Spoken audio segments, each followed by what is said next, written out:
Assalamualaikum, halo semuanya. Perkenalkan, saya Fairuz Hairunisa dari Program Studi Pendidikan Guru PAUD Universitas Muhammadiyah Profesor Dr. Hamka.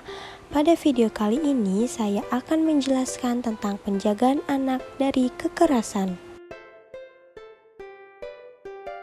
Pertama, yang akan saya bahas apa itu kekerasan pada anak. Kekerasan terhadap anak merupakan perbuatan disengaja yang menimbulkan kerugian atau bahaya terhadap anak-anak, baik secara fisik maupun emosional. Pengertian ini diambil menurut Richard J. Gales dalam Hurairah 2012. Selanjutnya, saya akan membahas bentuk-bentuk dari kekerasan terhadap anak. 1. Adanya kekerasan fisik.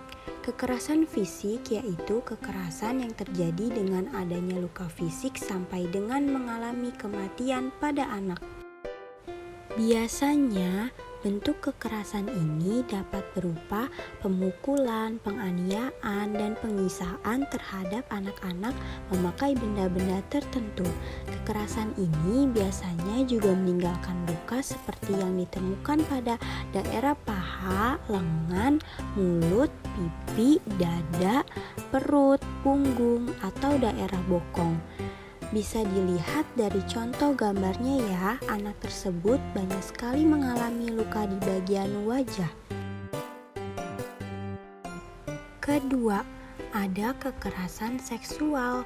Kekerasan seksual terhadap anak merupakan hubungan atau interaksi antara seorang anak dengan seorang yang lebih tua atau orang dewasa seperti orang asing, saudara sekandung, atau orang tua di mana anak dipergunakan sebagai objek pemuas kebutuhan seksual pelaku.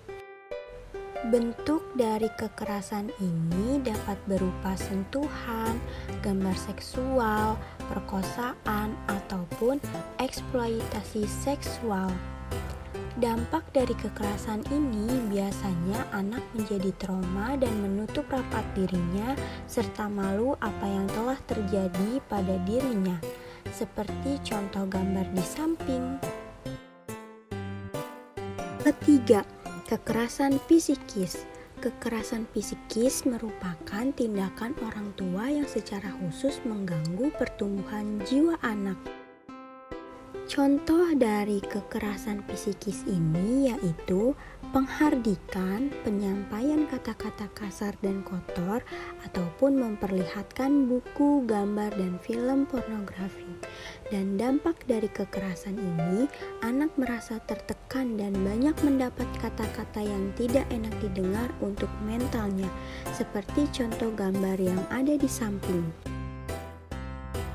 Adanya menjaga anak dari kekerasan dapat dilakukan dengan cara memberikan informasi pada anak mengenai kekerasan, memahami situasi lingkungan sekitar anak, menilai tempat yang aman dan tidak aman, memberitahu kepada anak bahwa harus bersikap waspada kepada orang-orang dewasa asing di sekitarnya.